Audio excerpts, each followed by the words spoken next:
সুপ্রিয় দর্শক মণ্ডলী, সেভেন রিংসের সিমেন্ট ফ্রন্টলাইনে স্বাগত জানাচ্ছি আপনাদের সবাইকে। অনেক দিন পর আপনাদের সামনে হাজির হয়েছি। আমাদের সঙ্গে রয়েছেন দুজন অতিথি, ডাক্তার জাহিদুর রহমান, শিক্ষক ও রাজনৈতিক বিশ্লেষক। জাহেদ, স্বাগত আপনাকে। রাশেদ খান, সাধারণ সম্পাদক, গণ অধিকার পরিষদ, আপনাকেও স্বাগত জানাচ্ছি। আজকের যে সংকট, রাজনৈতিক সংকট, এই সংকটের মূলে টকশোওয়ালাদেরকে সরকারের একটা অংশ থেকে বলা হয় এই টকশোওয়ালারা এই সংকট তৈরি করেছে। তো আপনারা দুজনই টকশোর সঙ্গে সম্পৃক্ত এবং দুজনই সরাসরি আওয়াজ আছে আপনাদের। বিশেষ করে জাহেদ তো প্রতিদিন 4-5টা করে টকশো করেন। সংকটটা কোথায় আসলে? যদি আমি বলি, যেমন আজকে এই মুহূর্তে যদি যে বড় খবর, সেটা হচ্ছে যে সরকারের তরফে নতুন একটা ফরমান জারি করা হয়েছে। তাতে বলা হয়েছে যে রাজনৈতিক দলগুলোকে 7 দিনের মধ্যে ঐক্যমতে পৌঁছাতে হবে। 7 মাস চেষ্টা করেও কিন্তু সফল হননি। বলটা তারা আবার রাজনীতিবিদদের কোর্টে ঠেলে দিয়েছেন। এর মাজুজা কি? টকশো নিয়ে পরে আসছি। মানে এটা খুব সারপ্রাইজিং। 9 মাস তারা আলোচনা করেছেন তা না, মধ্যস্থতাকারী ছিলেন ঐক্যমত্য কমিশন, আমাদের প্রথিতযশা সিভিল সোসাইটির মানুষজন। তার জন্য একজন বিশেষ সহকারীকে অ্যাপয়েন্ট করা হয়েছে এবং এটার প্রধান ছিলেন আমাদের প্রধান উপদেষ্টা স্বয়ং। তো তারা মিলে যখন এত মাসে পারেন নাই, আমার কাছে আসলে খুব অবাক লাগলো 7 দিনে এটা কিভাবে তারা করলেন। এবং একজন আলটিমেটামের মতো শোনাচ্ছে যে আমি আসলে এমন একটা কিছু সিদ্ধান্ত নিতে যাচ্ছি, তার আগে আমি যাতে স্পষ্ট নিজের কাছে থাকি যে আমি কিন্তু সময় দিয়েছিলাম, তুমি করো নাই, তাই আমি এই পথে যাচ্ছি। আমার কাছে কোনো কারণে রেদার আমার কাছে জামাতের বক্তব্যের ইকো মনে হলো। গতকাল জামাত বিএনপির কাছে আহ্বান জানিয়েছেন, আসলে আমরা নিজেরা বসে এটা সমাধান করা। তারা কিন্তু আসিফ নজরুল কিন্তু জামাতকে স্বাগত জানিয়েছেন এবং সেটা রেফারেন্স, এবং আজও তারা একই কথা বলছেন যে আমরা সমালোচনা করলে সংকট সমাধানে আমরা একসাথে কথাবার্তা বলি। আমি একটা জিনিস বুঝতে পারি যে সরকার এখন এমন একটা জায়গায় গেছে, সরকার আসলে সিচুয়েশনটাকে তার নিজের নিয়ন্ত্রণের বাইরে নিয়ে গেছেন। সমস্যাটা কেন বাঁধলো? আমাদের প্রধান উপদেষ্টার একটা ডুয়াল রোল মূল সংকট তৈরি করেছে। সেটা হচ্ছে তিনি ঐক্যমত্য কমিশনেরও চেয়ারম্যান, এবং খুবই ইন্টারেস্টিং একটা ঘটনা আছে। যেদিন বাস্তবায়ন পদ্ধতি নিয়ে তারা রিপোর্ট প্রধান উপদেষ্টার কাছে দিয়েছেন, তার আগের দিন ঐক্যমত্য কমিশন ইন ফুল বসেছেন। সাধারণত যেটা হয়, আমাদের এই কমিশনের ভাইস চেয়ারম্যান জনাব আলী রিয়াজের নেতৃত্বেই এটা বসে সবগুলো দলের সাথে। প্রধান উপদেষ্টা সম্ভবত সাকুল্যে 3-4 বার বসেছেন, কিন্তু তার আগে রিপোর্ট যে তারা দেবেন সেদিন সেটা তার কাছে প্রেজেন্ট করা হয়েছে। তিনি ওটা দেখেছেন, দেখে সিগনেচার করে ফাইনাল করেছেন। ফলে সরকার নিজে যে জটিলতা তৈরি করে ফেললো, এখন প্রধান উপদেষ্টা যিনি একটা সিদ্ধান্ত নিতে যাচ্ছেন, তিনি আবার একটা পক্ষে পরিণত হয়েছেন। কারণ ঐক্যমত্য কমিশন একটা নিউট্রাল জায়গায় থাকার কথা থাকলেও শেষ পর্যন্ত তারা আসলে নিজেদেরকে একটা পক্ষ হিসাবে এই কমিশনের তো ওনার চেয়ারম্যান হওয়া উচিত হয় নাই, একেবারেই উচিত হয় না। যদি তাদের এই ধরনের খেলার প্ল্যান থাকে, আমি খেলা শব্দটা কনসাসলি উচ্চারণ করছি, ওনারা একটা খেলা খেলতে যাচ্ছেন। খেলাটা আমি ধরতে পারি, সেটা হচ্ছে তারা মনে করেছেন কিছু চাপ প্রয়োগ করা হোক বিএনপির ওপরে, একদম স্পেসিফিকলি বিএনপির কাছ থেকে অন্তত একটা দাবি তারা অর্জন করতে চান। দুটো বলা হচ্ছে পত্রপত্রিকা, আর সেটা কি? একটা প্রথম যেটা একটা নিশ্চিতভাবে চাওয়া হচ্ছে সেটা হলো আপার হাউসের প্রপোর্শনাল রিপ্রেজেন্টেশন। এখন আপার হাউসের প্রপোর্শনাল রিপ্রেজেন্টেশন বিএনপি অ্যাগ্রি করে না, এবং বিএনপি যেভাবে এটা করতে চায় ইটস নট লজিক্যাল ইভেন, এটা আমি মনে করি। কিন্তু বিএনপি এটা চায় না, এবং সে তার পলিটিক্যাল মারাত্মক মাসুল দিয়ে দিয়েছে অলরেডি। কারণ এই একটা ইস্যুতে এত কথা হয়েছে, এত বেশি সমালোচনা হয়েছে বিএনপির, তো সে তো মানে নাই। এখন না মানলে আপনি কি গায়ের জোরে কিছু করবেন? সরকার আরেকটা চাইছে সম্ভবত, সেটা হলো তত্ত্বাবধায়ক সরকারের ফরমেশনের প্রসেস নিয়ে বিএনপির নোট অফ ডিসেন্ট আছে একটা পর্যায়ে গিয়ে। এটাও চায় সরকার যে এটা তুলে নেওয়া হোক। যদিও কেউ আমি অবাক হয়েছে, এনসিপির একজন নেতা এটাকে পোর্ট্রে করার চেষ্টা করছেন এভাবে যে তত্ত্বাবধায়ক সরকারের বিএনপির নোট অফ ডিসেন্ট আছে। এটা একেবারেই ভুল কথা। এটা একেবারে তত্ত্বাবধায়ক সরকার শেখ হাসিনাও চায়, ফর গড সেক, আমরা তার বক্তৃতায় দেখেছি। বাংলাদেশে এখন এটার মতো ঐক্যমত্য আর কিছুতে নাই, সবাই চায়। সো ওইটা কিন্তু আমরা যদি সরিয়ে রাখি যে লিস্ট এটা করতে হবে, সেটার জন্য সরকার করলো কি এরকম, এই যে নোট অফ ডিসেন্ট ছাড়া আমি কিন্তু গণভোট দিয়ে দিচ্ছি। এই যে একটা আবার গেইর একটা, আমরা কথ্য ভাষা একটা শব্দ বলি না, ঠ্যাক দেয়া, মানে আপনি ঠ্যাক দিয়েছেন বিএনপিকে, এবং আমাদের প্রধান উপদেষ্টা এটার পার্ট হয়েছে, সেটা সবচেয়ে বড় প্রবলেম। প্রথম কথাটা হচ্ছে ঐক্যমত্য কমিশন এরকম রোল প্লে করতে পারে না, ফুল স্টপ। প্রধান উপদেষ্টা ডেইলি স্টার সম্পাদক মাহফুজ আনামের সাথে একটা ইন্টারভিউতে তার দায়িত্বে আসার উইদিন সাম মান্থস স্পষ্টভাবে ডেইলি স্টারের হেডলাইন ওটা করেছে, নিউজের ওটা ভিডিও পাওয়া যায়, যে কেউ দেখতে পারেন। সেটা হচ্ছে আমরা হচ্ছে ফ্যাসিলিটেটর, কোনো সরকার না। তো সরকারই যদি ফ্যাসিলিটেটর হয়, ঐক্যমত্য কমিশন তো আরও বেশি ফ্যাসিলিটেটর। কিন্তু তারা করলেন কি, নানান রকমভাবে আমরা দেখব শেষ পর্যন্ত যেগুলো তারা যুক্ত করেছেন এনসিপিকে দিয়ে এগুলো বলানো হয়েছে। ফলে এই পারসেপশন তৈরি হওয়া খুবই স্বাভাবিক যে এটা একটা পাতানো খেলা ছিল। এনসিপি ওখানে যাবে না, না গিয়ে শর্ত দেবে এটা প্রধান উপদেষ্টা সাইন করতে হবে, নোট অফ ডিসেন্ট ছাড়া গণভোট হতে হবে। আমরা পরে তো সেগুলোই দেখলাম ওখানে এসে। এই যে খেলাটা হলো, এখন প্রধান উপদেষ্টা নিজে যখন সিদ্ধান্ত নিতে যাবেন, তার কি ইন্টিগ্রিটি থাকবে, তার কি নিউট্রালিটি আছে, সেই প্রশ্নটা আসবে। সেই জন্য আপনি যেটা বলছেন আমি একমত, যদি এরকম খেলার প্ল্যানই তাদের থাকতো, প্রধান উপদেষ্টার এই কমিশনের প্রধান হওয়া একেবারেই উচিত ছিল না। আমি আসছি টকশো সম্পর্কে পরে। রাশেদ, আপনি তো রাজনীতিবিদদের কোর্টে বল, এখন কি আপনারা খেলতে চাচ্ছেন নাকি খেলতে চাচ্ছেন না? খেলার জন্য তো পরিবেশ লাগে, সেই পরিবেশটা আছে বলে আমার কাছে মনে হচ্ছে না। আর এখন যদি আসলে দলগুলো নিজেরা খেলতে যায়, সেক্ষেত্রে আমার কাছে মনে হয় যে সমাধানের থেকে সংঘর্ষ বেশি বাড়বে। আজকে সরকার যে সিদ্ধান্ত নিয়েছে, আমার কাছে মনে হয়েছে যে এটা আসলে কোনো সরকারের সিদ্ধান্ত হতে পারে না। এক ধরনের শিশুসুলভ আচরণ। মানে একটা সরকার কি বলতে পারে যে আপনারা বসেন, আমরা তো দলগুলো কেন বসবো, তাহলে আপনারা কেন আছেন, আপনারা বিদায় নিলে তখন আমরা বসতে পারি। যখন 5 আগস্ট হাসিনার পতন হলো, এরপরে 8 আগস্ট পর্যন্ত দলগুলো কিন্তু দেশ চালিয়েছে 3 দিন, একে অপরকে সহযোগিতা করা, আলোচনা করা। তো এখন যেটি হচ্ছে যে সরকার আসলে মনে হয় যে কোনো একটা সংকট সৃষ্টি করতে চায়। এখন এই সংকটটা আসলে কিভাবে সৃষ্টি করবে, যদি দলগুলো নিজেদের ভিতরে সংঘর্ষে লিপ্ত না হয়, তাহলে তো আসলে সেই সংকট সৃষ্টি হবে না। দেখেন, যখন 1/11 বাংলাদেশে সংগঠিত হয়, তখন কিন্তু দলগুলোর মধ্যে এক ধরনের নানান ধরনের সংঘর্ষ, হাঙ্গামা ছিল। ঠিক একইভাবে আমার কাছে মনে হচ্ছে যে সরকার সেই হাঙ্গামা আবারও লাগাতে চাচ্ছে। মানে রেফারি থাকবে না মাঠে, 2টা টিম আমরা খেলবো, এটা কি খেলা? বরং আমরা তো জোর জবরদস্তি করব, তাই না? তো সেক্ষেত্রে এখন সরকার কোন দলের প্রতি আহ্বান রাখছে? জামাত ডাকলে কি সবাই যাবে, বা বিএনপি ডাকলে সবাই যাবে? আর ডাকার সেই পরিবেশটা আছে? এখন সবাই নির্বাচনমুখী। তো আমার কাছে মনে হয় যে সরকার ভুল করলো। সরকার বরং যদি মনে হয় যে কোনো একটি জায়গায় সিদ্ধান্ত নেওয়া দরকার, যদি মনে হয় যে বিএনপি জামাত সব থেকে বড় সিদ্ধান্ত নেওয়ার ক্ষেত্রে তাদের প্রয়োজন, এই দুটি দলকে নিয়ে বসতো, আলোচনা করতো। যদিও সরকার সবসময় বিএনপি, জামাত, এনসিপিকে গুরুত্ব দিয়েছে, তো এনসিপি সর্বশেষ কাল সম্ভবত প্রেস ব্রিফিং করে তাদের অবস্থান ক্লিয়ার করেছে যে সরকার যখনই গণভোট করুক তাদের কোনো আপত্তি নাই। তার মানে এনসিপির অবস্থান ক্লিয়ার। ভাই যেটি বললেন, আমিও সবসময় এটি বলি, দেখেন এনসিপি যে জুলাই জাতীয় সনদে স্বাক্ষর করলো না, এর পিছনে আসলে কি কারণ আছে?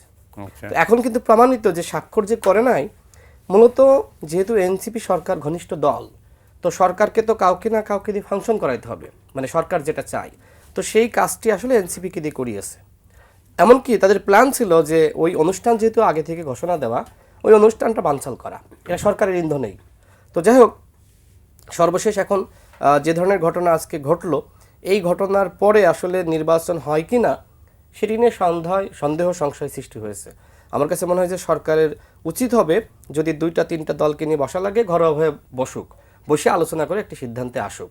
বাট এইভাবে বল পাইপে দেওয়া যায় না, এখন সেই সময় না। ফেব্রুয়ারি মাসে আপনি নির্বাচন করবেন, আর এখন আপনার মাত্র 3 মাস সময় আছে। এই 3 মাসের মধ্যে আপনি কিভাবে এই ধরনের মানে দলগুলোকে একসাথে বসাতে আপনি উদ্যোগ না নিয়ে বলেন যে আপনারা বসেন, 1 সপ্তাহ আলটিমেটাম দেন? ইতিহাসের সব থেকে হাস্যকর আচরণ আমার কাছে মনে হয় আজকে যে আচরণ সরকার করলো, বা যে ধরনের আমাদেরকে খোলা মাঠে ছেড়ে দেওয়ার একটি চিন্তা তারা করছে, আমার কাছে মনে হয় যে ইতিহাসের সব থেকে একটি ওয়ার্স ডিসিশন। তাই? জি জাহেদ, তাইলে আপনার এটা যেটা বললেন, এটা মানে এইটা করার মধ্যে দিয়ে যে খেলাটা শুরু হলো, এটাতে নির্বাচন অনিশ্চিত হয়ে যেতে পারে। জাহেদের মার্কিট থেকে, রাশেদের ভেতর থেকে একটা ইঙ্গিত পাওয়া যায়। আমি দেখছি, যেমন খেয়াল করুন, ব্যাপারটা যদি এইরকম দাঁড়ায় যে আপনি যখন এইরকম কথা বললেন যে 7 দিন পর আমরা আমাদের মতো করে সিদ্ধান্ত নেব, সম্ভবত কোনো সাংবাদিক জিজ্ঞেস করেছিলেন যে কোনো আলটিমেটাম, তারা বলছেন তারা এই ভাষাটা ব্যবহার করতে চান, এটা আসলে আলটিমেটাম। এখন এরপর যেটা দেবেন সেই সিদ্ধান্তটা তো আসলে কারো না কারো অপছন্দ হতে পারে। এখন সেই প্রেক্ষাপটে কি করা হবে? আমি এভাবে একটু সরাসরি বলে রাখি, বাংলাদেশে আওয়ামী লীগ নিশ্চয়ই অপারেট করবে না, এটা আমরা এখন পর্যন্ত সেই রকমই আছে। বাংলাদেশের মাঠে এখন বিএনপি বা জামাত যে কোনো এক দল যদি মনে করে, বিএনপি হলে তো বটেই, এমনকি জামাতও যদি মনে করে সে নির্বাচনে পার্টিসিপেট করবে না তার কোনো দাবিতে, বাংলাদেশের নির্বাচন কিন্তু অনিশ্চিত হয়ে যাবে। তার চাইতে যেটা জরুরি কথা আমি মনে করি সেটা হলো এরকম, খুবই ইন্টারেস্টিংলি আমরা কলকাতার একটা পত্রিকায় মির্জা ফখরুল ইসলাম আলমগীরের একটা মানে ইন্টারভিউ এসেছিল, যেটা প্রায় সব জিনিস তিনি অস্বীকার করেছেন, জামাতের সিটের বার্গেন। কিন্তু ওর মধ্যে আরও কয়েকটা জিনিস ছিল যেগুলো আমরা আসলে অনেকে মিস করেছি। একটা জায়গায় তিনি বলছেন, আমি পরে খোঁজ নিয়ে দেখেছি, আসলে অন্যান্য দল যারা গেছে সেখানে একই কথা হয়েছে। প্রধান উপদেষ্টা জাতীয় পার্টি নিষিদ্ধকরণের সময় যখন দলগুলোর সাথে কথা বলছে, তিনি জানিয়েছেন ফেব্রুয়ারিতে যদি নির্বাচন হয় তিনি থাকবেন না। এই কথা মির্জা ফখরুল ইসলাম আলমগীর এই সময়কে বলেছে। এবং ওইখানে যাওয়া আরও দু একটা দলের প্রধান, আমি মানে ওখানে ছিলেন, তারা এটা আমি পরে জানতে চেয়েছিলাম, তারা অনেকে এটা অ্যাগ্রি করেছেন। এবং মির্জা ফখরুল কিন্তু এই বক্তব্যটা ডিনাউন্স করেননি। তো তাহলে ব্যাপারটা আমরা কোন দিকে আগাচ্ছি সেটা বোঝা গেল। যদি ফেব্রুয়ারিতে নির্বাচন কোনো কারণে না হওয়ার পরিস্থিতি হয়, ডক্টর ইউনূস যদি চলে যাওয়ার চিন্তা করেন, তাহলে পরিস্থিতি কেমন হবে? আমরা কিন্তু খুব বড় জটিলতার দিকে যাচ্ছি। সুতরাং এখন সরকার এইভাবে ছেড়ে শেষ করে দেয়া, এই ধরনের মানসিকতা আসলে খুবই খুবই অ্যালার্মিং। আর রাশেদ যেটা বলছে আমি একমত, জামায়াত ডাকছে, এখন সেখানে গিয়ে সবাই হাজির হবে জামাতের ডাকে আলোচনা করার জন্য। যে আলোচনা 9 মাসে মধ্যস্থতাকারীদেরকে দিয়ে হয় নাই, সেখানে নিজেরা বসে আমরা আসেন ঠিক করে ফেলি বলে করা যাবে, মানে এগুলো খুবই খুবই শিশু সুলভ চিন্তা আমার কাছে মনে হয়। তো আমরা একটা সংকটের দিকে যাচ্ছি বলেই মনে হচ্ছে। এই সংকট থেকে, এই সংকট সৃষ্টির পেছনে কি টকশোওয়ালাদের কোনো ভূমিকা আছে? মানে এই ঘুরে ফিরে এইরকম আলাপ সবসময় করাই হয়, মানে আমরা তো কেউ কি বলছে নাকি বিষয়গুলো সরকারের পক্ষ থেকে? কারো না কারো ঘাড়ে এটা চাপানোর চেষ্টা থাকতে পারে। বরং যদি এই ধরনের পরিস্থিতি তৈরি করা যায়, রেদার টকশোওয়ালারা তাদের জায়গা থেকে মানুষের সামনে এই জিনিসগুলো নিয়ে আসতে পেরেছে। শয়তানি কোথায়, কেন এটা শয়তানি, কেন এটা মতলববাজি, কেন এটা একটা নাটক, এই ব্যাখ্যাগুলো আমার ব্যাখ্যা জনগণের গ্রহণ করতে হবে না। তো আমি আর রাশেদ আমরা দুজনই একমত হলাম যে এটা একটা প্লট ছিল, এটা একটা সাজানো নাটক ছিল। এটা বিশ্বাস নাই করতে পারে যে কেউ, যে আমাদেরটা যৌক্তিক মনে হয় নাই, তারা তাদের মতো করে বলুক, তাদেরটা গ্রহণ করবে। সুতরাং এটা আদৌ ইস্যু না। এটা আসলে মানে আমার কাছে খারাপ লাগবে। মজার ঘটনা হচ্ছে যে টকশো কোনো সরকারই পছন্দ করে না। এটা গুড, তার মানে টকশো ভালো জিনিস, অন্তত মানুষের সামনে অপশন দিতে পারছে, মানুষের সামনে চিন্তা করার বিশ্লেষণ দিতে পারছে, গ্রহণ করা জরুরি না। এবং এখন প্রচুর টকশো হচ্ছে, বিভিন্ন অনলাইন প্ল্যাটফর্ম আছে, সব জায়গায় প্রচুর কথাবার্তা হচ্ছে, সেটা তাদের মতো করে চলছে। কিন্তু আমি অন্তত আমাদের এডিটেড যেসব প্রতিষ্ঠান আছে সেগুলোতেও তো অনেক শো হচ্ছে, আমি অন্যগুলো যদি সরিয়েও রাখি, যেগুলোতে প্রচুর মিথ্যাচার, প্রচুর গুজব ছড়িয়ে দেওয়া হয়, সেটা তো অন্তত এই ধরনের শোতে হয় না, এটারও সংখ্যা প্রচুর। এবং এগুলো মানুষের পলিটিক্যালি তাদেরকে মানে স্মার্ট করে তোলার জন্য যথেষ্ট ভালো কাজ করে। শুধু সেটা না, আজকে ওনারা এগুলো বলছেন, এই যে সংস্কার হচ্ছে, এই সংস্কার মানুষের কাছে পৌঁছার জন্য, সাধারণ মানুষও বলছি না, শিক্ষিত মানুষের মধ্যে এই সংস্কার জিনিসটা বোঝার জন্য এই টকশো যে পরিমাণ রোল প্লে করেছে, যে আমরা আপার হাউস পিআর, মানে পিআর কি, আপার হাউস কি, কেন লাগবে, পিআর হলে কি সুবিধা, না হলে কি সুবিধা, যারা পিআর চাইছেন এমনকি লোয়ার হাউসেরও পিআরের আলাপ এসছে। সো এটা কেন লাগবে না, আমি তো মনে করি আমাদের জনগণকে খুব চমৎকারভাবে এডুকেট করছেন। এখন সমস্যা হচ্ছে জনগণ যদি এডুকেটেড হয়ে যায়, শিক্ষিত হয়ে যায়, তাকে ভুল বোঝানো কঠিন হয়ে পড়ে। শাসকরা সম্ভবত এই কারণেই, তার মানে ওইখানে একটা, হ্যাঁ সম্ভবত রাইট। রাশেদ, আপনি কি মানে জাহিদ যেটা বললেন তাতে তো বোঝা যাচ্ছে যে সরকার এক ধরনের আতঙ্কিত এই টকশো নিয়ে। দেখেন, সরকারের প্রেস উইংয়ের পক্ষ থেকে যখন রয়টার্সকে নিয়ে প্রশ্ন তোলা হয়, তখন আসলে আর কি বলার আছে। মানে তারা আসলে টকশো নিয়ে কেন চিন্তিত আমি জানি না, বাট টকশোতে আলোচনা হয়, আমি ভুল বলতে পারি, বাট আরেকজন থাকেন তিনি তো সঠিক বলেন। সব মিলে দর্শকরা বা জনগণ তারা কিন্তু বুঝতে পারেন যে কোনটা রাইট আর কোনটা রং। তো টকশোতে আলোচনা হবে, পজিটিভ নেগেটিভ, আমি আমার কথা বলবো, সে তার কথা বলবে, জনগণ এই দুইজনের কথার মধ্য থেকে যেটা সঠিক মনে করে সেটা গ্রহণ করবে। খারাপ তো কিছু দেখছি না। আমি আর একটা জিনিস বলি, ভাই যেটি বলছিলেন, দেখেন যদি নির্বাচনটা না হয়, লাভটা কার? লাভটা শুধুমাত্র পতিত স্বৈরাচারের এবং ভারতীয় আধিপত্যবাদী শক্তির। এর বাইরে বিএনপি, জামাত, এনসিপি, গণ অধিকার পরিষদ, নাগরিক ঐক্য, তাদের কোনো লাভ নাই। বরং সরকারের উচিত ছিল এটা আসলে সহজে সমাধান করা। এই সরকারের আকাঙ্ক্ষা শতভাগ সংস্কার। আচ্ছা, একটা মানুষ যে মাদকাসক্ত, আমি তো অনেকের সাথে কথা বলেছি, এ আসলে একদিনে ভালো হইতে পারে না, সময় লাগে। বা একটা মানুষ যে সিগারেট খায়, একে যদি বলেন যে তুমি একদিনে বন্ধ করে দেওয়া পারবে না, আস্তে আস্তে দেখবেন যে বন্ধ হয়। তো সংস্কার আসলে ধারাবাহিক একটি প্রক্রিয়া। সরকার বুঝতেছে না যে এইটা আমরা আসলে এই 14 মাস বা 1.5 বছরে আমরা এটা পুরোটা পারবো না। সরকারের কিছু ব্যক্তির আকাঙ্ক্ষা সব করতে হবে, মানে সব করতে হবে। আগামী সরকার আসলে আসলে কেউ কিছু করবে না। আজকে আমি আইজিপি মহোদয়ের একটি বক্তব্য শুনছিলাম, তিনি বলছেন যে আমাদেরকে বলা হয় যে আপনারা সব করে যান, পরবর্তীতে যে সরকার আসবে সেসব করবে না। আচ্ছা, বুঝলাম যে তারা সব করে গেল, তাহলে পরবর্তীতে যে সরকার আসলো সে আবার সব ধ্বংস করে দিল, তখন কি হলো? তার লাভটা কি? এই যে আমরা পারস্পরিক আস্থা এবং বিশ্বাস নাই, এটা আসলে আমাদের জন্য খুবই ক্ষতিকর। আগামী নির্বাচনটা না হইলে আওয়ামী লীগ ফিরবে, এবং আওয়ামী লীগ যদি সচরাচর ফিরে, তো সেক্ষেত্রে এই যে উপদেষ্টা পরিষদে যারা আছে, সরকারে যারা আছে, তারা কি ভালো থাকবে? সরকারের মধ্যে কতিপয় উপদেষ্টা নির্বাচন চায়নি, যেটা আমি অসংখ্য টকশোতে বলেছি, যে তারা চেয়েছে যে এই সরকারকে কোনোভাবে আসলে 5 বছর রাখা যায় কিনা। তো আমার কাছে মনে হচ্ছে যে তাদের স্বপ্ন এখনো পর্যন্ত রয়ে গেছে। মাঝখানে মনে করেছিলাম যে এই উপদেষ্টা পরিষদের এই অংশটা বা সরকারের এই অংশটা হয়তো দুর্বল হয়েছে, বাট আমার কাছে মনে হচ্ছে না, তাদের সাথে আরও অনেক শক্তি যুক্ত হয়েছে, যে কারণে আজকে এনসিপিকে দিয়ে স্বাক্ষর করাচ্ছে না। কিন্তু এনসিপির নেতৃবৃন্দ যতটা না আসলে খুশি হচ্ছে, তার থেকে জামাত নেতৃবৃন্দ যারা স্বাক্ষর করে আসলো তারা সব থেকে বেশি খুশি হচ্ছে। কারণটা কি? আপনি নিশ্চয়ই দেখেছেন যে এনসিপিকে ধন্যবাদ দিয়েছে জামাতের বিখ্যাত আইনজীবী শিশির মনির সাহেব, ধন্যবাদ দিয়েছে যে এনসিপি স্বাক্ষর করে না, এই কারণে আমরা আইনগত ভিত্তি পেতে যাচ্ছি। তার মানে আমি অনেকগুলো বক্তব্যে আমি বলেছি যে আসলে মানে এনসিপি জামাত যে কাজটা করতে পারে না, সেই কাজটা কোনো না কোনো দলকে দিয়ে করায়, হয়তো কখনো এনসিপি, কখনো অন্য দল। অর্থাৎ জুলাই জাতীয় সনদে জামাত স্বাক্ষর করবে না, এই বাস্তবতা ছিল না। জামাত যদি স্বাক্ষর না করতো, সেক্ষেত্রে জামাতকে একটি আসলে হটকারী দল হিসেবে চিহ্নিত করা হতো। মিলিটারি বলেন, অন্যান্য আপনার ব্যুরোক্রেসি বলেন, বা অন্যান্য সরকারের কর্মকর্তারা বলেন, আমলারা বলেন, তারা আসলে কিভাবে নিত, বা আন্তর্জাতিক মহল কিভাবে নিত, যেহেতু অ্যাম্বাসেডাররা সেখানে দাওয়াতপ্রাপ্ত। সামগ্রিক বিবেচনায় জামাত স্বাক্ষর করেছে, কিন্তু আবার ওই যে জটলা তারা কিন্তু রেখে দিয়েছে। তো আমার কাছে মনে হয় যে এই ধরনের পলিটিক্সটা আসলে বন্ধ হওয়া দরকার।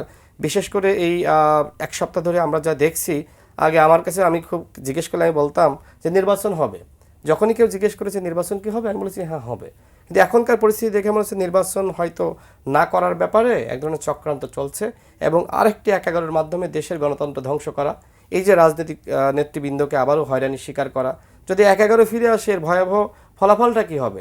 আমি ওই দিন জামাতের একজন নেতাকে বলছিলাম, আচ্ছা মনে করেন ইলেকশনটা হলো না, আপনারা আন্দোলন করলেন, আপনাদের সাথে আরও জনগণ নামলো, তো সেক্ষেত্রে কি হবে? আওয়ামী লীগ ফিরলে তো 1 নম্বর ক্ষতির শিকার হবে জামাত, তাই না? কারণ আমরা দেখেছি যে 16 বছরে কিন্তু বিএনপিকে অবশ্যই দমনপীড়ন করেছে, কিন্তু শিবির নামে, জামাত নামে কেউ মিছিল করতে পারে নাই। বিএনপি তো প্রোগ্রাম করতে পেরেছে। সুতরাং আওয়ামী লীগ যদি ফেরে, বাংলাদেশে যদি নির্বাচন না হয়, আপনারা তো সব থেকে ক্ষতির শিকার হবেন। কিন্তু আপনারা কেন এই শতভাগ সংস্কারের কথা বলছেন? এই শতভাগ সংস্কার কি সম্ভব? দেখুন, ঐক্যমত কমিশনে আমি অসংখ্যবার বলেছি যে মোটামুটি আমরা 80% সংস্কারে ঐক্যমত হয়েছি। আর আমরা এখানে যে দলগুলো আছি, আমরা তো সবাই ভিন্ন ভিন্ন দল, কেউ বিএনপি, কেউ জামাত, কেউ গণ অধিকার পরিষদ। আমরা যদি শতভাগ সংস্কারে একমত হব, সবাই মিলে তো বিএনপি করতাম, সবাই জামাত করতাম। যেহেতু আমরা ভিন্ন ভিন্ন দল করি, সুতরাং আমাদের ভিতরে মতপার্থক্য থাকবে। এই মতপার্থক্য আমাদের মানতে হবে। আপনারা সহনশীল হন। সহনশীল না হলে, এইভাবে যদি আপনি রিজিড থাকেন, তাহলে কিন্তু বাংলাদেশ কখনোই তার যে সঠিক গন্তব্য, সেই গন্তব্যে যেতে পারবে না। আমি বিএনপির একটি প্রসঙ্গ বলি। দেখেন, বিএনপি কিন্তু সবসময় বলেছে যে গণভোটটা পরে হওয়া দরকার। আপনি নিশ্চয়ই আজকে খেয়াল করেছেন যে স্বাধীন মালিক সাহেব, তিনি আজকে বললেন যে পৃথিবীর ইতিহাসে যে রেওয়াজ, যে আগে সংসদে আপনার পাশ হয়, এরপরে গণভোটে যায়। কিন্তু সালাউদ্দিন আহমেদ সাহেব কিন্তু একই কথা বলেছিল যে গণভোটটা পরে হোক। তো যাই হোক, আমরা 9টি দল, যেখানে এনসিপি ছিল, গণতন্ত্র মঞ্চের 6টি দল, গণ অধিকার পরিষদ, এবি পার্টি আর এনসিপি, আমরা বিএনপিকে বোঝালাম যে আপনারা এটা মেনে নেন। এই যে একই দিনে জাতীয় নির্বাচন, একই দিনে গণভোট, এই প্রস্তাবনা কার? এই প্রস্তাবনা কিন্তু জাতীয় ঐক্যমত কমিশনের। কিন্তু সেই তারা পরবর্তীতে যখন সুপারিশ করলো সরকারের কাছে, তখন তারা আবার বলল যে আগে হইতে পারে, একই দিনে হইতে পারে। আমি কিন্তু আলী রিয়াজ স্যারকে অসংখ্যবার প্রশ্ন করি যে স্যার, আপনি যে বারবার বলছেন সুপারিশ করবেন, সুপারিশ করবেন কার কাছে? যে কমিশনের প্রধান স্বয়ং প্রধান উপদেষ্টা, এই কমিশন ডিসিশন নিতে পারে। এবং আপনারা এই যে আমাদের কাছে বললেন একই দিনে জাতীয় নির্বাচন, একই দিনে গণভোট, আরেকজন নেতা প্রশ্ন করেছিল, এহসানুল হুদা, 12 দলীয় জোটের সমন্বয়ক, তিনি প্রশ্ন করলেন যে আপনারা যে এটা আমাদের কাছে দিলেন, কোথায় পেয়েছেন? তখন আলী রিয়াজ স্যার উত্তর দিল যে এইটা আমাদেরকে এক্সপার্টরা পরামর্শ দিয়েছে। তার মানে কি, আজকে যে বিএনপি বা আমরা বলছি একই দিনে জাতীয় নির্বাচন, একই দিনে গণভোট, এটা তো আমাদের কথা না, এটা সরকারের বা ঐক্যমত কমিশনের প্রস্তাবনা ছিল। কিন্তু আমার প্রশ্ন হলো যে সরকার কি জামাতের চাপে নাকি অন্য কোনো দলের চাপে তার জায়গা থেকে সরে গেল? আজকে বিএনপি অনেক ছাড় দিয়েছে, আমি দেখেছি অনেক ছাড় দিয়েছে। বিএনপির মতো দল এত ছাড় দেয় না, দেওয়ার কথাও না, ছাড় দিয়েছে। কিন্তু জামাত কি ছাড় দিয়েছে? আমার প্রশ্ন সেখানে। আরেকটি জিনিস অ্যাড করা দরকার, জামাত কিন্তু গণভোট চায়নি।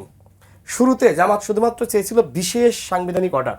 জাহিদ ভাই যদি খেয়াল করে থাকেন, কখনোই বলে নাই, মানে অন্য কয়েকটি দল বলেছে গণভোট, কিন্তু কিন্তু জামাত শুধু বলেছে যে একটা ফয়সালা আসতে হবে, শুধুমাত্র বিশেষ সাংবিধানিক অর্ডারের মাধ্যমে এটা পাশ করাইতে হবে। তার মানে গণভোটের প্রসঙ্গ সরকার যখন এনেছে তখন জামাত ওইটাতে সম্মত হয়েছে, কিন্তু সরকার যে প্রক্রিয়ায় গণভোটটা চেয়েছে জামাত সেখানে না গিয়ে আগে চেয়েছে। অর্থাৎ এই যে জটিল একটি পরিস্থিতি সৃষ্টি করেছে এটা জামাত করেছে। আপনি কি মনে করেন এটা পরিকল্পিত? অবশ্যই পরিকল্পিত। আমি তো বারবার বলছি যে আপনি আজকে শতভাগ সংস্কার কেন চাচ্ছেন? এটা কি সম্ভব? একটা মানুষ কোনোভাবে একদিনে ভালো হইতে পারে না, একটা অপরাধী মানুষও কিন্তু ভালো হইতে সময় লাগে। তো সেই জায়গায় বলছেন যে আজকে পুরো বাংলাদেশকে ভালো করবেন। তো আমার প্রশ্ন হলো যে আপনারা এই 15 মাসে ওই ফেসিবাদী সিস্টেমকে ভালো করতে পেরেছেন? সচিবালয়, পুলিশ, আমলাতন্ত্র সমস্ত জায়গায় তো সেই ফেসিবাদী কাঠামো আপনারা রেখে দিয়েছেন। সংস্কারের কোনো সিটে ফোটা আপনি দেখেন? আপনি তো একজন মানে সম্পাদক হিসেবে আপনার কাছে আমি প্রশ্ন করি, আজকে গণমাধ্যমের কতটুকু সংস্কার এই সরকার করতে পেরেছে? যেখানে গণমাধ্যমকে যেভাবে আসলে শেখ হাসিনা ধ্বংস করেছিল, এমনকি দেখেন যে গণমাধ্যম সংস্কার কমিশন যে সুপারিশ দিয়েছে, তথ্য উপদেষ্টা সেই সুপারিশ না মেনে তিনি টেলিভিশনের লাইসেন্স দিয়েছেন। উপদেষ্টারাই তো মানতেছে না, তা আমাকে কিভাবে বলেন যে আপনি মানেন? অনেক ধন্যবাদ। অনেকগুলো প্রশ্নের সামনে আমরা এই প্রশ্নের জবাব আমরা প্রতিদিনই খোঁজার চেষ্টা করি, কিন্তু আমরা কোনো হিসাব নিকাশ করতে পারছি না, আসলে হিসাবটা উল্টে যাচ্ছে। জাহিদ, আপনি নিজেই বলতে, আপনি জানেন যে দেশের পরিস্থিতিটা হলো 100 দিনও বাকি নেই একটা দেশের নির্বাচন হবে। নির্বাচনের আবহ কিন্তু তৈরি হয়নি। কথার মধ্যে আমরা এখন কথার শব্দের লড়াইয়ের মধ্যেই আমরা আছি এখনও। কিন্তু এর পিছনে এই যেটা জাহিদ কীর থেকে রাশেদ যেটা বললেন, নির্বাচন না হলে লাভ হবে কার, ক্ষতি কার? তো এইটা কি রাজনীতিবিদরা একেবারেই বেমালুম ভুলে যাচ্ছেন, নাকি এর থেকে তাদের কোনো ফায়দা তোলার চেষ্টা আছে? সমস্যা হলো আপনি যখন কোনো সিদ্ধান্ত নেন, একটা টার্ম আছে মানে কগনিটিভ বায়াস এবং এর মধ্যে কনফার্মেশন বায়াস একটা আছে। মানে আপনি একটা সিদ্ধান্ত নিয়ে নেন, তারপর অনেকগুলো ফ্যাক্টর আপনি যোগ করে দেখেন যে আপনার পক্ষে যাবে সবকিছু। আমি একটা উদাহরণ দিই। যখন 1/11 হলো, শেখ হাসিনা বললেন না যে 1/11 আমাদের আন্দোলনের ফসল।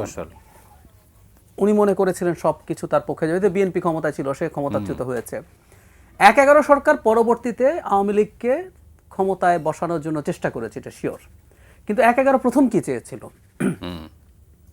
-2 চেয়েছিল।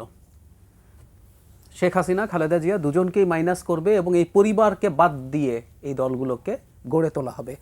সো যেটা তার আন্দোলনের ফসল মনে করছিলেন, সেটা প্রথম ধাপে তাকে মাইনাস করার দিকে গিয়েছে।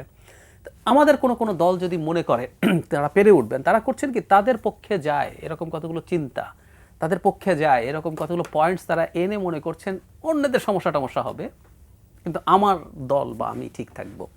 কিন্তু দিনের শেষে আসলে এটা হয়ে ওঠে না, এটা আসলে হয়ে ওঠে না। আমি মনে করি এই রকম পরিস্থিতি যদি হয়, সেটাতে কেউ ভালো থাকবে না। জনগণ তো বটেই, সবার আগে জনগণ সাফার করবে, রাজনৈতিক দলগুলো নানা রকম। কিন্তু যে খেলায় কেউ জিতবে না, তাহলে তো কেউ না কেউ তো জিতবে। জি, ওই পক্ষের কাছে কি আমরা আবারও আত্মসমর্পণ করব?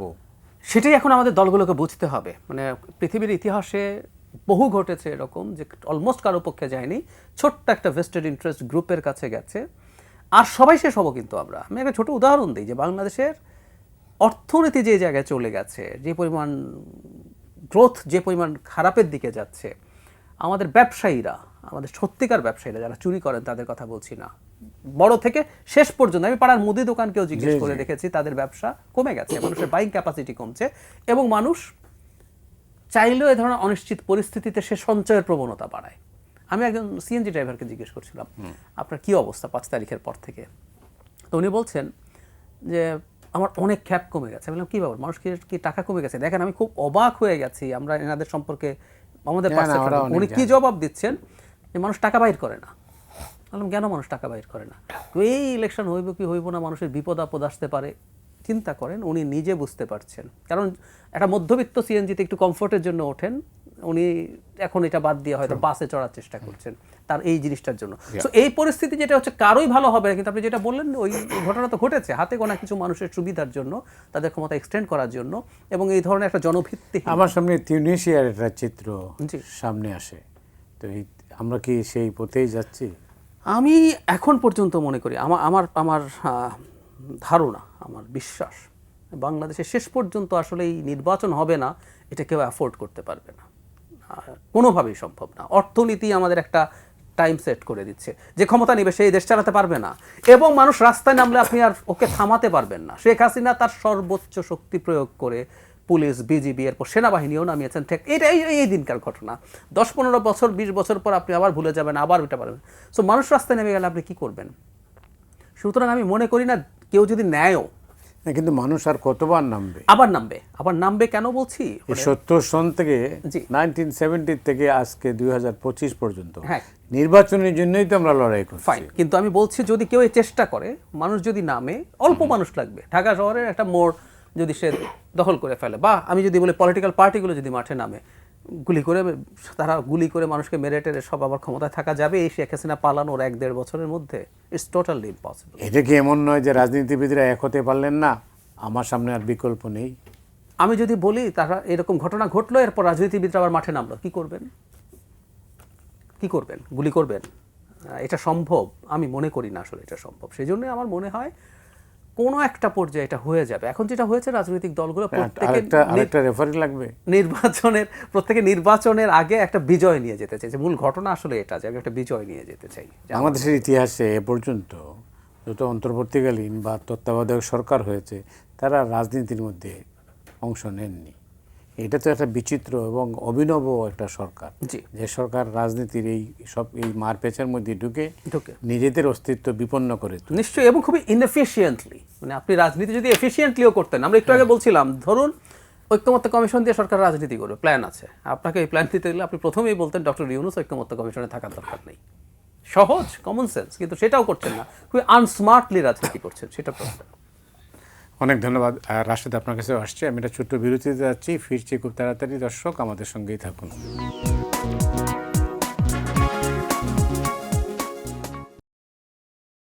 সুপ্রিয় দর্শক মণ্ডলী, ফিরে এলাম 7 রিংস সিমেন্ট ফ্রন্টলাইনে। দর্শক মণ্ডলী, আমাদের সঙ্গে রয়েছেন ডাক্তার জাহিদুর রহমান এবং রাশেদ খান। রাশেদ, আমাদের সামনে অনেকগুলো বিষয়। জি। প্রফেসর ইউনূস ক্ষমতায় আসার পরে, মানে বিশেষ করে 8ই আগস্ট যখন তিনি দায়িত্ব নেন, তখন তিনি নিজেই বলেছিলেন তিনি নির্বাচনটাই হলো মূল লক্ষ্য। সেই লক্ষ্য থেকে কি উনি সরে গেছেন না, আপনি কি মনে করেন? দেখেন, মাঝখানে ডক্টর মোহাম্মদ ইউনূস একবার পদত্যাগ করতে চেয়েছিলেন, এবং এইটা আসলে তিনি নিজে বলেননি, তিনি এনসিপির আহ্বায়ক নাহিদ ইসলামের মাধ্যমে বলিয়েছিলেন। তারা বললেন যে এক ধরনের হাত পা ধরে আসলে তাকে রাখা হয়েছে, তিনি চলে যেতে চান। তো আমি ওই সময় বলেছিলাম, ডক্টর মোহাম্মদ ইউনূস কেন চলে যাবেন? তিনি তার জীবনের সব থেকে সেরা সময় উপভোগ করছেন। হ্যাঁ, তিনি নোবেল পুরস্কার পেয়েছেন, কিন্তু রাষ্ট্রীয় যে সুবিধা, প্রটোকল, আরাম, আয়েশ, চিকিৎসা, এটা তিনি তার জীবনের এই শেষ সময়ে এটা কেন ছাড়বেন? তো যাই হোক, তিনি ছাড়েননি। এখন বিষয়টা হলো যে আমরা সবাই বলি যে তিনি খুব ফেরেস্তা, ভালো মানুষ। মানুষ হিসেবে কখনো ফেরেস্তা হওয়া যায় না। লোভ, লালসা আমাদের সবার মধ্যেই আছে, কম বা বেশি। কারণ আমার কাছে মনে হয় যে ডক্টর মোহাম্মদ ইউনূস হয়তো ক্ষমতায় থাকতে চান না, কিন্তু কেউ কেউ তাকে ক্ষমতায় রাখতে চান। যেমন শেখ হাসিনা। জি, এটা আবার কি? আমি বিশ্লেষণ করি। যেমন শেখ হাসিনা ক্ষমতায় থাকবে কি থাকবে না, তার থেকে বড় বিষয় হয়ে দাঁড়িয়েছিল বেনজির, হারুন, মেহেদি, তারা যে ধরনের অপরাধ করেছে, তারা মনে করছে যে যদি হাসিনা বা আপার বিদায় হয় তাহলে আমাদের কি হবে। দেখবেন যে সেই 2023 সালের 28 অক্টোবর পুলিশ যেভাবে আসলে বিএনপির সমাবেশটা বানচাল করলো, আমাদের সমাবেশটা বানচাল করলো, পরবর্তীতে জানতে পারলাম যে এইটা মূলত অতি উৎসাহী হয়ে পুলিশ এই ধরনের আচরণটা করেছে। এই যে অতি উৎসাহী হয়ে এই ধরনের আচরণটা করা, এরপরে আপনার এই যে মনিরুল ছিল এসবির, তারা এই কাজগুলো কেন করেছে? কারণ তারা নিজেদের অস্তিত্ব বাঁচিয়ে রাখার জন্য তারা এই কাজগুলো অনেক সময় অতি উৎসাহী হয়ে করেছে, এটা সত্য। হ্যাঁ, হাসিনার অবশ্যই অপরাধ ছিল।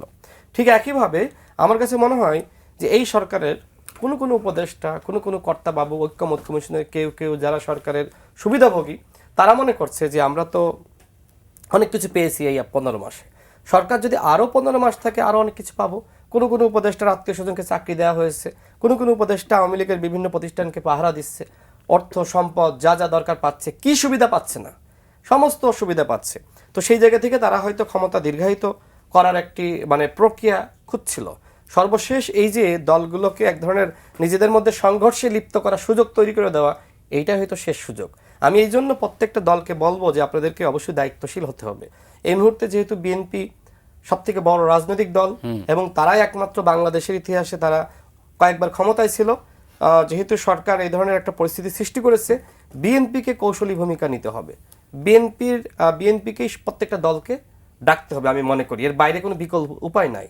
অন্যথায় যদি আসলে আমরা কোনো ধরনের উদ্যোগ বিএনপি না নেয়, সেক্ষেত্রে সরকার যদি এমন কোনো সিদ্ধান্ত নিয়ে ফেলায়, সেটি আবার কিন্তু দেশের জন্য, জনগণের জন্য, বিএনপির জন্য, সবার জন্য আসলে আপনার ক্ষতির হতে পারে। এই জন্য বিএনপি চিন্তা করুক। আমার কাছে মনে হয় যে বিএনপি চিন্তা করুক, বড় দল হিসেবে অন্যদেরকে ডাকলে সবাই যাবে, বাট জামাত যদি ডাকে আমার কাছে মনে হয় না সবাই যাবে।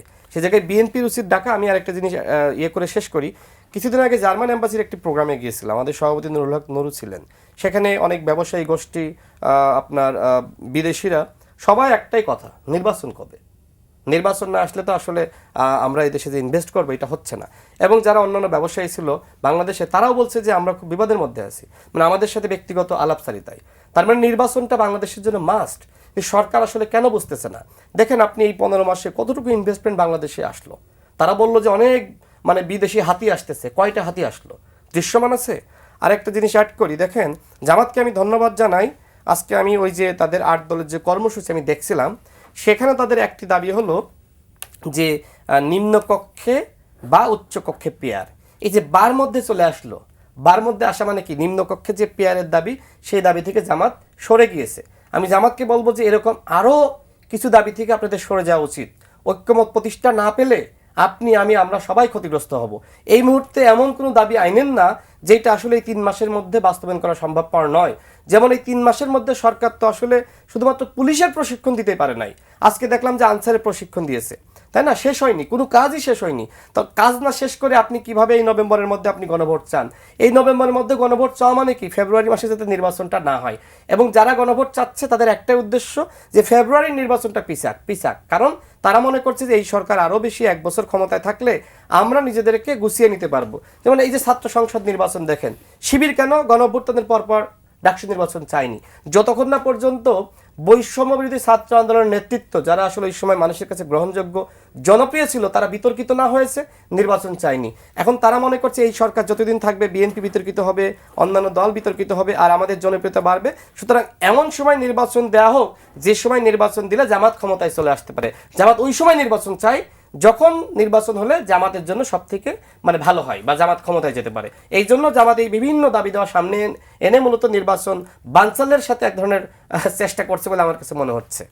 অনেক ধন্যবাদ। আমি নাহিদ ইসলামের একটা মন্তব্য আমার সামনে আছে, সেটা হচ্ছে যে বিএনপি সংস্কার ভেঙে দিচ্ছে আর জামায়াত ইসলামী নির্বাচন পেছানোর চেষ্টায়।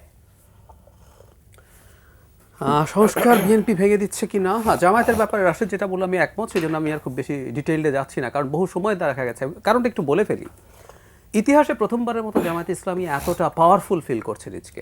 বিএনপির সময় 2001-06 তাদের 2 জন মন্ত্রী ছিলেন, এর বাইরে আর কিছু ছিল না, 2টো মিনিস্ট্রি তারা চালিয়েছেন।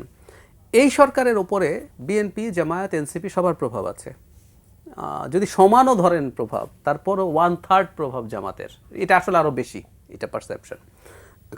তো একটা সরকারের 1/3 তারা চালাচ্ছেন, এই অবস্থা থেকে সরে যাওয়া তো সোজা না। এবং তারা মনে করছেন আরেকটা বিষয়, বিএনপি যেহেতু গ্রাসরুটে বেশ কিছু সদস্য অনিয়ম দুর্নীতির সাথে জড়িয়েছেন এবং এটার স্বীকৃতি বিএনপির কাছে আছে, কারণ বিএনপি এরকম অনেককে বহিষ্কার করেছেন, 7,000-এর বেশি একটা সংখ্যা আমরা জনাব তারেক রহমানের কাছ থেকে জেনেছি। তো এটা যখন ঘটছে তখন আসলে পরিস্থিতি, জামাত মনে করছে বিএনপির বদনাম হতে হতে হতে হতে তার ভোট ব্যাংক অনেক ভালো হবে, প্লাস সে সরকারে খুবই ইনফ্লুয়েন্সিয়াল হয়ে তার মতো করে সরকারের অনেক কিছু করতে পারছে, সেটা একটা কারণ। আর সংস্কার বিএনপি ভেস্তে দিচ্ছে, আমি এটা একেবারেই মনে করি না। আমি একটা ছোট্ট থিওরিটিক্যাল ইস্যু আনি সামনে, এই কথাগুলো একটু ডিটেইলড বলা দরকার। বিএনপি তার নোট অফ ডিসেন্ট সহ, বিএনপি না সবাই, ব্যাপারটা হচ্ছে এরকম যে নোট অফ ডিসেন্ট সহ গণভোট হবে, হ্যাঁ জেতার পর যেই দল জিতবে তার নোট অফ ডিসেন্টের বাইরের সংস্কারগুলো তারা করবেন। তো বিএনপি সংস্কার চায় না, বিএনপি খারাপ, বিএনপি চাঁদাবাজি করে, বিএনপি টেম্পু স্ট্যান্ড একটা টার্ম ইউজ করছে। তো বিএনপির তো নির্বাচিত হওয়ার কথা না, তাই তো? রাইট। জনগণ সংস্কার চায়, জনগণ নতুন বন্দোবস্ত চায়, জনগণ সৎ মানুষের রাজনীতি চায় তো? আর যারা ব্যাংক দখল করতে চায় তাদের কথা তো কেউ বলছে না। বলছে না, হ্যাঁ।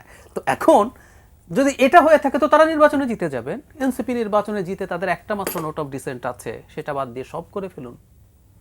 একটা কথা মনে রাখতে হবে, আইডিয়াল প্র্যাকটিসে বিএনপির নোট অফ ডিসেন্ট কিন্তু গণভোটে যেত না। আমি এই জায়গাটা একটু ব্যাখ্যা করি। আমরা একটা উল্টো কাজ করেছি, ঘোড়ার আগে গাড়ি জুড়ে দিয়েছি, গণভোট আগে তারপর আমরা পার্লামেন্টে যাব। এটা হয় না তো। একটা সংবিধান সংস্কার বা নতুন সংবিধান লেখার জন্য কি করা হয়, একটা কনস্টিটিউয়েন্ট অ্যাসেম্বলি অথবা একটা ডুয়াল রোলের পার্লামেন্ট করি, 70 সালে যেমন হয়েছিল। ইনফ্যাক্ট এনসিপি শেষ পর্যন্ত চেয়েছিল, ওনার দল নাহিদ ইসলামের দল, যে একটা সাধারণ নির্বাচন হবে, ওই পার্লামেন্টটা একই সাথে গণপরিষদ এবং সংসদ হিসাবে কাজ করবে, তাই তো? এখন খেয়াল করেন কি হতো প্রসেসটা, কনস্টিটিউশনের আলাপ হতো, প্রত্যেকটা আর্টিকেল ধরে ধরে ভোটাভুটি হতো। তো আচ্ছা, আপার হাউস হবে কিনা, ভোটাভুটি হলে জিতবে, সবাই চাইছে, তো আপার হাউস হবে। আপার হাউস পিয়ার হবে কিনা, ওই ভোটে কে জিততো? যদি বিএনপি ক্ষমতায় যায়, বিএনপি যদি সংখ্যাগরিষ্ঠতা থাকে, বিএনপি জিততো। এভাবে আপনি সবগুলো আর্টিকেল ধরে ধরে একটা সংবিধান লিখলেন, এই সংবিধানটা যেত গণভোটে।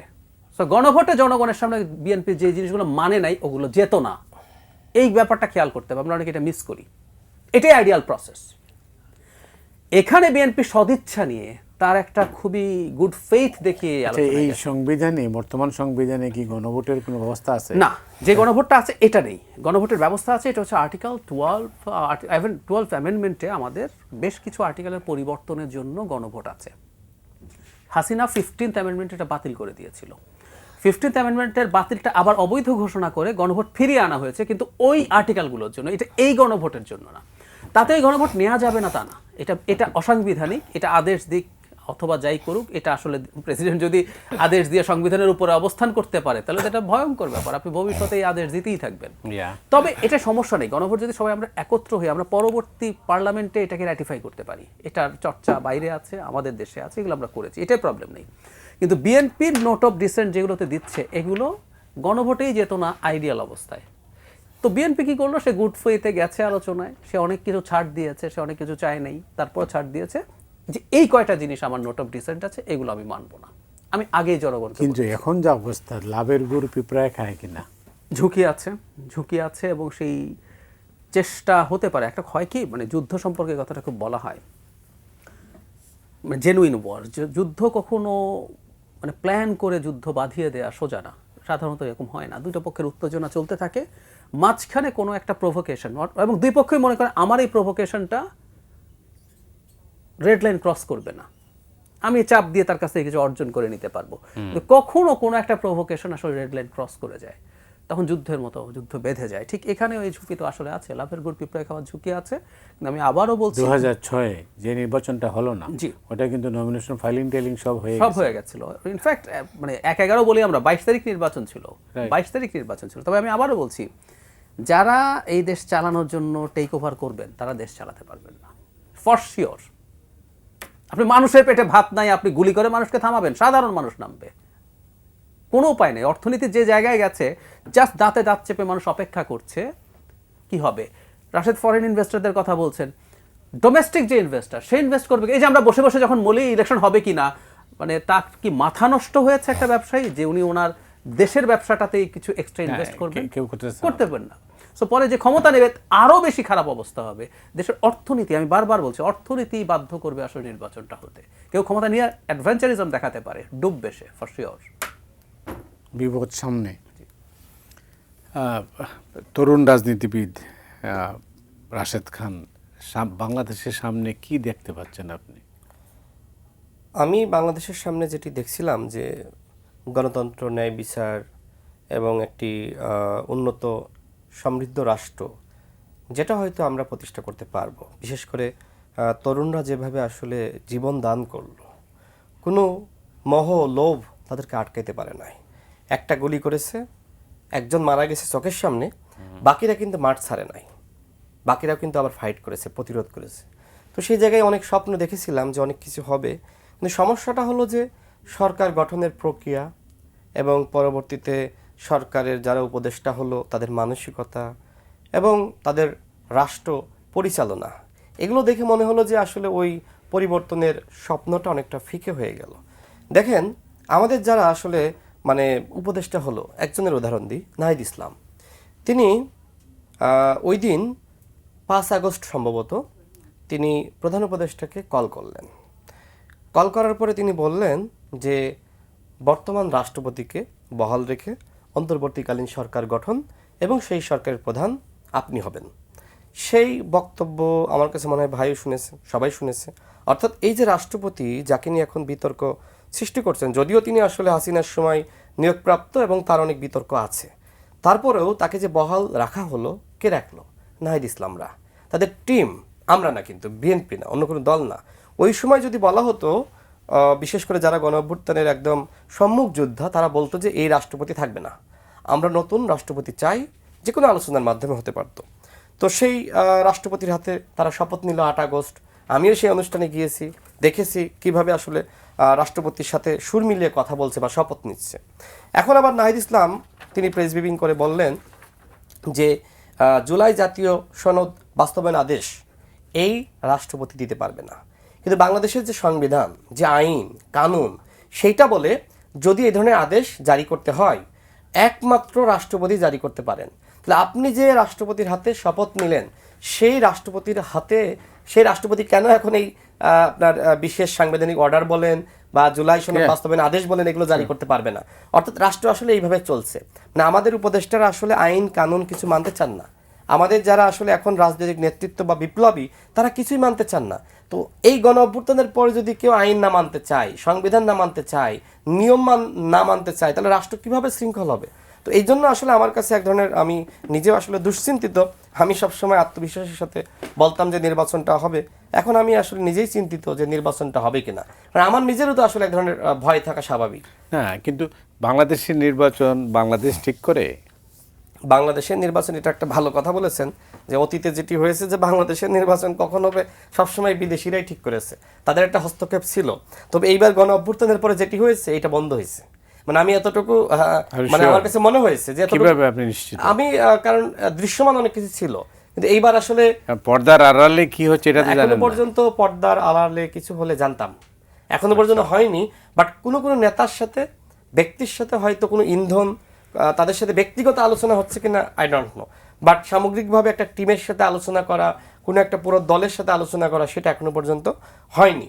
বাট ভাই যেটি বললেন যে নির্বাচন একটা সময় না একটা সময় সরকার দিতে বাধ্য হবে, কিন্তু এই যে স্বাভাবিক প্রক্রিয়ায় যে নির্বাচনের চিন্তাটা, প্রত্যাশা আমি করতেছি, এইটা তো হওয়ার সম্ভাবনা কমে যাচ্ছে। একটা সময় না, আমি ফেব্রুয়ারিতেই নির্বাচন হবে মনে করি।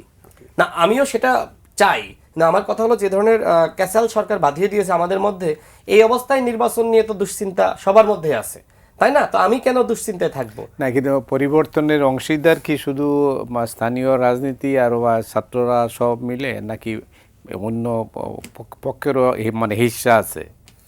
না, হিস্সা তো আছেই। যেমন বন্দর নিয়ে, করিডোর নিয়ে যে আলোচনা হলো, সেন্ট মার্টিন নিয়ে আলোচনা আছে, অন্য পক্ষের তো অবশ্যই হিস্সা আছে। আমি একটা উদাহরণ, সমাধানটা তো অন্য জায়গায়, অন্য জায়গায় তো আছে। একটা কথা বলি, দেখেন আওয়ামী লীগের 2-1 এমপি জামিন পেল, এখন আমি ভিতর থেকে জানতে চাইলাম যে কিভাবে জামিন পেল।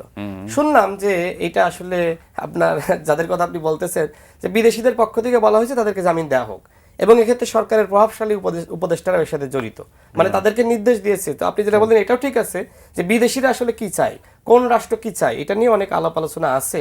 বাট আমার কাছে মনে হয় যে এইবার ওইটা খুব বড় পরিসরে প্রকাশ্যে অতীতে যেভাবে হয়েছে এইবার পারবে না। রাশেদ, আমি জানি না এটা।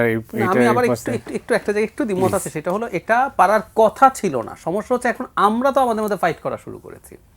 যখন আমরা নিজেদের মধ্যে ফাইট করতে থাকবো, আমাদের ওই যে সলিডারিটির যে শক্তিটা ছিল, সেই শক্তিটা কিন্তু এখন ক্ষয়িষ্ণু। এই সময়ের মধ্যে আসলে তৈরি করা হয়েছে, হ্যাঁ তৈরি করা হয়েছে পরিকল্পিতভাবে, যাতে অন্য খেলোয়াড়রা এখানে তারা সুযোগটা পেয়ে যায়। ওরা সুযোগটা তৈরি করছে, এটা করলেই সুযোগটা তাদের জন্য পাওয়া সহজ হবে। সো এটা একটা প্ল্যানের পার্ট, এটা মনে করা যথেষ্ট যৌক্তিক কারণ আছে। আমাদের মতো দেশগুলোতে ফরেন প্লেয়াররা এভাবে খেলে, আর বিশেষ করে বাংলাদেশের মতো দেশে না, ভূ রাজনীতির একটা খেলা হতো খুব জরুরি। বাংলাদেশের জিওপলিটিক্যাল যে অবস্থান, সামনে পৃথিবী যেভাবে মানে পাল্টে যাচ্ছে, চায়নার রাইজ হচ্ছে, আমরা অনেক কথা বলেছি এগুলো নিয়ে, যে এখানে সাউথ চায়না সিকে কেন্দ্র করে আমেরিকার যা প্ল্যানিং আছে, চায়নার যে এমার্জেন্সি। না, এটা যদি আমরা আরো পরিষ্কার করি, যারা ক্ষমতায় যাবেন ভবিষ্যতে, তাদেরকে কিছু বিষয় ক্লিয়ার করতে হবে, জনগণের কাছে না, তাদের কাছে।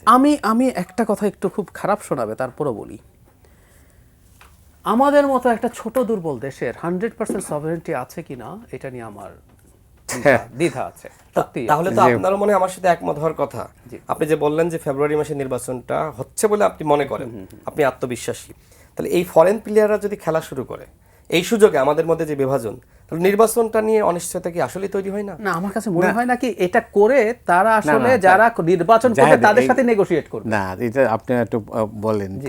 তাইলে হঠাৎ করে এক রাতের মধ্যে সব পরিবর্তন হয়ে গেল কিভাবে? যে আলোচনাগুলো হলো সেই আলোচনার কোনো কীর্তি নেই। এটা নির্বাচনের জন্য না, আমার ধারণা কি দলগুলোকে নার্ভাস করে দেওয়ার চেষ্টা হচ্ছে। তো তার মানে একটা কৌশল আছে, কৌশল আছে, দলের সাথেই তারা নেগোশিয়েট করতে চায়। এর পিছনে কেউ না হ্যাঁ কেউ তো আছে। নিশ্চয়ই আছে, আমি বলছি মানে নির্বাচন ফেব্রুয়ারিতেই হবে, তার আগে দলগুলোকে ভালনারেবল আছে। করে তার সাথে আন্ডারস্ট্যান্ডিং করতে এই নিয়ে আমরা বিরোধ হ্যাঁ করতেছি হ্যাঁ হ্যাঁ না, এটা আমি বিরোধ একমত। নাই। হ্যাঁ হ্যাঁ হ্যাঁ হঠাৎ করে এটা হয়েছে, এটা এমনি এমনি হয়ে গেছে, হইতে পারে একেবারেই না। মানে না। বিষয়টা কি তাহলে এরকম যে আসলে যেহেতু এক সপ্তাহের সময় দিয়েছে, স্বাভাবিকভাবে এক সপ্তাহের মধ্যে কোনো আলোচনা হবে না বা ফিনিশিংও আসবে না। না 9 মাসে হয় নাই, 7 দিনে হয়ে সেই যাবে। জায়গায় তারা বলবে আমরা তো আপনাদের সুযোগ দিয়েছিলাম, সুযোগ দিয়েছিলাম। আপনারা তো সিদ্ধান্তে আসতে পারেন নাই, তো আমাদের নিয়েছি। তো এই সিদ্ধান্ত তো অনেক কিছু আমার কাছে মনে হয় যে যেটা আসলে বিএনপি চায় না, আমি চাই না, আপনি চান না, অনেক কিছু আমাদের বিরুদ্ধে যাবে, আবার জামাত যেটা চায় তার পক্ষে যাবে। আমার কাছে মনে হচ্ছে যে এই সিদ্ধান্তগুলো ম্যাক্সিমাম সরকারের সিদ্ধান্ত জামাতের পক্ষে যাচ্ছে। কেন যাচ্ছে আমি জানি না আসলে, মানে কারণটা কি। তবে জামাত বা NCP একটি ঘটনা আমি একটু যদি শেয়ার করি, যদি আমাকে অ্যালাউ করে। শিওর। গণ অভ্যুত্থানের পরে যেটি হয়েছিল, মূলত আমাদের এই যে ছাত্র নেতৃবৃন্দ, তাদের সাথে আসলে শিবিরের সাবেক সভাপতি বা শীর্ষ নেতৃবৃন্দ, তাদের এক ধরনের সম্পর্ক ছিল। তো এই সম্পর্কের খাতিরে তারা বিভিন্ন জায়গায় ভিসি নিয়োগ, ডিসি নিয়োগ, প্রশাসনে আমলা নিয়োগ, সচিব নিয়োগ, এই কাজগুলো তারা করে ফেলিয়েছে। অর্থাৎ এই যে বিএনপির পক্ষ থেকে বা অন্য দলের পক্ষ থেকে বলা হয় না যে আসলে সরকারের মধ্যে জামাতের প্রভাবটা বেশি, তো প্রভাবটা বেশি হয়েছে মূলত নাহিদ ইসলামদের সাথে যে ঘনিষ্ঠতা ছিল সেইটাকে কাজে লাগিয়ে, নাহিদদের তো লোক নাই, লোক ছিল কার, জামাতের শিবিরের, সেই লোকগুলোকে বসানো হয়েছে। আর ছাত্রদল বলেন, বিএনপির সাথে বলেন, ওই সম্পর্ক ছিল না, যে কারণে বিএনপি বা ছাত্রদল ওই সুযোগটা পায় নাই। এখন জামাত যেহেতু ইতিহাসের সব থেকে সেরা সময় তারা পার করছে, তো সেই জায়গাতে তারা মনে করছে আমার সচিব, আমার অমক, আমার ডিসি, আমার ভিসি, বিএনপি ক্ষমতা আসলে তো সব বাদ হয়ে যাবে। হ্যাঁ, ওদের এটা তো একটা বড় power ব্যাপার। ছিল, আপনি যে হ্যাঁ, বলছেন নির্বাচনটা পিছানো, জামাত হ্যাঁ, কেন তারা- চায় না, তারা পাওয়ারে আছে। এই জন্যই তো আমি মনে করছি জামাত যেহেতু বড় দল নির্বাচন চায় না, তো সেক্ষেত্রে নির্বাচন তো নিয়ে এক ধরনের দুশ্চিন্তা, অনিশ্চয়তা তৈরি হওয়া স্বাভাবিক। অনেক অনেক ধন্যবাদ রাশেদ, আপনাকে আলোচনায় অংশ নেওয়ার জন্য। ভালো কথা বলেছেন। আর জাহেদ, আপনার বিশ্লেষণ আমরা শুনলাম, জাতি শুনলো, দেশের মানুষ শুনলো। আসলে আমরা একটা প্রশ্নের জবাব খুঁজছি, যে প্রশ্নটা হচ্ছে যে বাংলাদেশের রাজনীতি বাংলাদেশ কবে ঠিক করবে?